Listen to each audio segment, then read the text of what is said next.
जय हो माँ गंगा की। आप सभी का बहुत बहुत स्वागत है। जैसे कि हिंदू धर्म में माँ गंगा की पूजा अर्चना का विधान है और गंगा में स्नान करना बहुत ही फलदायी माना गया है।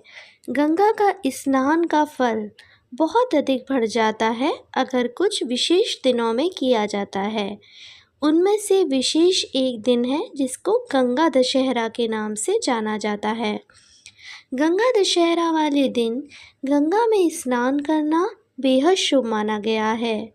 यह गंगा दशहरा का त्यौहार हर साल ज्येष्ठ माह के शुक्ल पक्ष की दशमी तिथि के दिन मनाया जाता है। इस साल गंगा दशहरा 16 जून को मनाया जाएगा। धार्मिक मान्यताएं हैं कि इसी दिन माँ गंगा का अवतरण धरती पर हुआ था। लेकिन गंगा दशहरा क्यों मनाया जाता है और धरती पर गंगा के अवतरण की क्या कहानी है, आइए जानते हैं। कहा जाता है अयोध्या के एक चक्रवर्ती सम्राट महाराजा सगर रहते थे जिनके 60,000 पुत्र थे। एक बार सम्राट ने अश्वमेध यज्ञ किया और इस दौरान इंद्र ने अश्वमेध यज्ञ का घोड़ा चुराकर कपिल मुनि के आश्रम में छुपा दिया, जिसकी वजह से अश्वमेध यज्ञ में रुकावट आ गई। महाराजा सगर के 60,000 पुत्रों ने मिलकर यज्ञ को पूरा करने के लिए अश्वमेध यज्ञ के घोड़े को ढूंढना शुरू करा। ढूंढते ढूंढते वह महर्षि कपिल मुनि के आश्रम में पहुँचे। वह सम्राट के पुत्र जब आश्रम में पहुँचे तो महर्षि कपिल अपने ध्यान में थे। महाराजा सगर के 60,000 पुत्रों ने आश्रम में घोड़े को बंधा देखा तो उन्होंने महर्षि कपिल को ही चोर समझ लिया और ज़ोर ज़ोर से चिल्लाने लगे। उनके चिल्लाने से कपिल मुनि का ध्यान भंग हो गया और वो बेहद क्रोधित हो गए। कपिल मुनि के क्रोध की वजह से महाराजा सगर के 60,000 पुत्र जलकर भस्म हो गए और महाराजा सगर का अश्वमेध यज्ञ भी खंडित हो गया। इसके बाद महाराज सगर ने अपने पुत्रों की आत्मा की शांति के लिए माँ गंगा को धरती पर लाने का प्रयास करा। उस समय अगस्त्य ऋषि ने पृथ्वी का सारा पानी पी लिया था, जिसकी वजह से धरती पर सूखा पड़ गया, पानी की एक बूंद ना बची।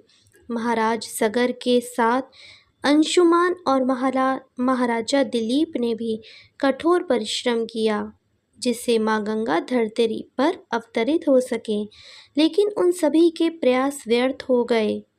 उस समय महाराजा दिलीप के पुत्र भागीरथ ने ब्रह्मा जी की कठोर तपस्या से उन्हें प्रसन्न किया और माँ गंगा को उनके कमंडल से मुक्त कराया। लेकिन माँ गंगा का वेग इतना अधिक था कि धरती उसे सहन नहीं कर सकती थी। इसीलिए माँ गंगा के प्रबल वेग को रोकने के लिए भागीरथ ने भगवान शिव की शरण ली और उनकी जटाओं में माँ गंगा को स्थान दिया।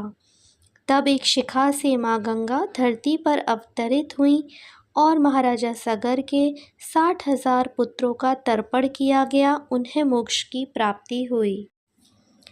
इसलिए गंगा दशहरा पर गंगा स्नान का बहुत महत्व भी माना जाता है।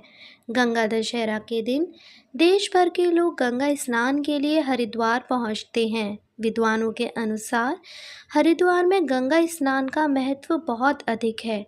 पुराणों में कहा गया है, ब्रह्मा जी ने करोड़ों वर्षों तक हरिद्वार में तपस्या की थी, इसीलिए हरिद्वार में गंगा स्नान को बहुत महत्व दिया गया। इसके साथ ही कहा जाता है जब समुद्र मंथन हुआ तो अमृत की कुछ बूंदें हरिद्वार में गिरी थीं, इसीलिए हरिद्वार में गंगा स्नान का बहुत शुद्ध माना जाता है। मान्यता है गंगा दशहरा के दिन गंगा का जल एकदम अमृत तुल्य हो जाता है और जो लोग स्नान करते हैं और दान करते हैं वह जीवन भर के पापों से मुक्त हो जाते हैं, उन्हें मोक्ष की प्राप्ति होती है।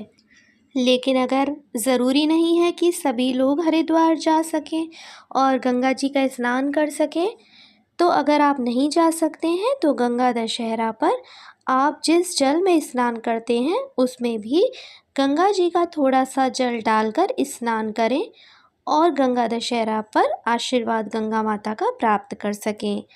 पर गंगा स्नान पर आप दान पुण्य भी अवश्य ही करें। आशा है आपको अवश्य ही गंगा दशहरा की कथा पसंद आई होगी।